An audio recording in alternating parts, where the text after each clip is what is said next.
Bem, agora vamos então a mais análises dessa votação com o Celso Cardoso, com a participação da Denise Campos de Toledo. Bom, e eu converso agora com o cientista político Rubens Figueiredo, consultor da Fundação Espaço Democrático.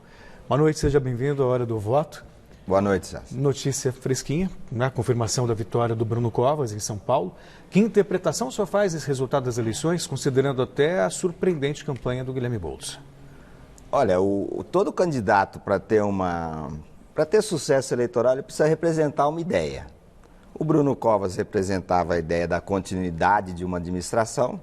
Ele tem 30% de ótimo e bom e teve muito mais que isso de voto. Então, isso ele representa essa ideia de continuidade, de algo que parcela ponderável da população acreditava que estava dando certo.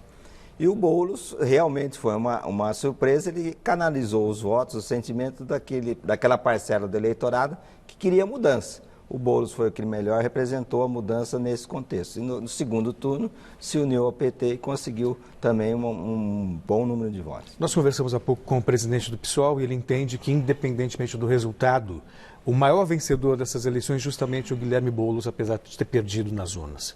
O senhor concorda com isso? Eu concordo, primeiro porque São Paulo é a grande vitrine política do Brasil. Então, o candidato que não tinha apresentado até então uma densidade eleitoral digna de nota, conseguir ir para o segundo turno e ter aí 40 e poucos % dos votos válidos, é uma performance interessante.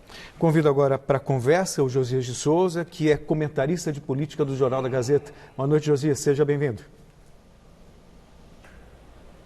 Boa noite.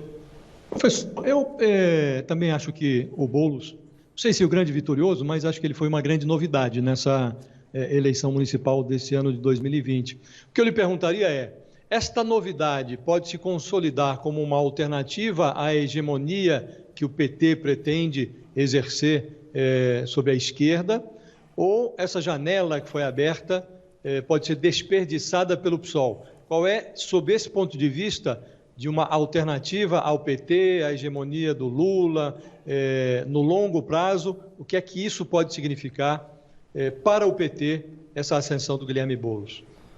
Olha, Josias, essa eleição confirmou a ideia de que o PT está numa linha descendente. Na eleição anterior, o PT fez 200 prefeituras, nessa fez 176, 7 talvez com Diadema. Então, caiu em número de prefeituras. Agora, é evidente que nas eleições de 2022 nós vamos ter o presidente Bolsonaro, vamos ter um candidato de centro que está sendo trabalhado e vamos ter um candidato de esquerda. Essa performance eleitoral que o Boulos tem o credencia para ser um representante desse arco de alianças de esquerda. Mas a gente não pode esquecer que há 2 anos atrás o Fernando Haddad teve 45% dos votos válidos na eleição presidencial. Isso não é nada desprezível. O que é interessante, Josias, é que nessa eleição você teve o retorno dos partidos tradicionais que foram massacrados em 2018. Né? A aliança que se formou em torno de Geraldo Alckmin congregava a grande maioria desses partidos que hoje foram os grandes vencedores. PP, PSD, MDB, PSDB e o DEM. Então, isso representa um ressurgimento desses partidos de centro que pode ter uma repercussão lá na frente. Isso influencia, inclusive... Se o Celso me permite... Claro, fica à vontade, Josias, por favor. Só para emendar nisso que foi dito agora, de fato houve aí se pudermos resumir tudo, houve uma volta grandiloquente do Centrão, esses partidos identificados normalmente como integrantes do Centrão e adjacências, né? Porque também o DEM cresceu e o DEM nem sempre é identificado com o Centrão, mas esses partidos eles tiveram um grande desempenho em número de prefeitos eleitos. Significa dizer que o atual presidente, que já está no colo do Centrão, terá mais trabalho para lidar com esse grupo e o próximo também, porque os partidos que tiveram agora um grande número de prefeitos eleitos tendem a fazer boas bancadas no Congresso Nacional no próximo governo. Portanto, o presidente a ser eleito em 2022, seja ele qual for, terá que lidar com esse grupo. Eu pergunto, houve um abandono daquele ideário da Lava Jato, nós vamos voltar ao tradicional, ou essa bandeira está esmaecida por conta do vírus, mas lá na frente ela volta? Olha, Josias, essa campanha de 2020 foi diferente. Você tinha um eleitor fragilizado, um eleitor que estava em casa, inseguro, com a sua renda caindo. Então, o grande resumo dessa eleição foi um voto àquilo que era conhecido. Não é que a mensagem do DEM, do MDB, cativou massa de eleitores. Não foi isso que aconteceu. É que os candidatos mais conhecidos estavam justamente nesses partidos de centro, que têm quadros eleitoralmente fortes num conjunto grande de cidades. Agora, o que a gente nota também é que o PT foi muito mal, né? O PT, de cidade maior assim, só ganhou Diadema e Mauá. Então, é uma performance muito ruim para um partido que mandou no Brasil durante tanto tempo. E aí, professor, pensando em 2022, a gente vê também uma queda vertiginosa da direita mais radical.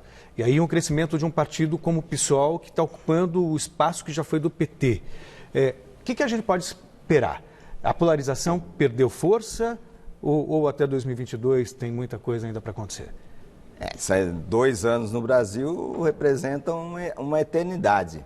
Mas eu vejo muita questão da ótica econômica mais do que da ótica política, Celso. Porque nós vamos certamente ter dificuldades econômicas enormes. Né? O Brasil tem um déficit fiscal que começou o ano com algo em torno de 170 bi e está chegando a 900 bi. Então nós temos no mínimo um problema 6 vezes maior do que a gente tinha no começo do ano. E o governo não apresenta para a sociedade, para os produtores, para os empresários, um projeto que dê defina um rumo para o futuro. Se a situação econômica estiver muito ruim, é evidente que crescem as possibilidades de eleição dos candidatos de oposição, que terá um bloco de centro e um bloco de esquerda. Se a situação estiver horrorosa, quem for mais contra leva vantagem. O senhor acredita numa chapa única de esquerda, por exemplo, uma união de Lula, Ciro Gomes, Marina Silva, Guilherme Boulos, ou isso é uma utopia do ponto de vista da vaidade esquerdista? É difícil imaginar uma união de Ciro Gomes com Lula, com o PT, né? O PT sempre foi o protagonista da esquerda. Você anotou que o PSOL cresceu, mas o PSOL cresceu mais simbolicamente com essa votação do Boulos aqui em São Paulo. Vitória em Belém também, né? A vitória em Belém, mas é pouco para um partido. Ele tinha 2 prefeituras, vai ter 4. Então não é uma vitória retumbante do PSOL. Ele apareceu simbolicamente como um partido muito interessante por causa da sua performance em São Paulo. Perfeito. Nós conversamos com o cientista político Rubens Figueiredo, consultor da Fundação Espaço Democrático. Muito obrigado pela sua participação, seja sempre bem-vindo. Eu que agradeço. Obrigado, boa noite. Laerte, Luciana.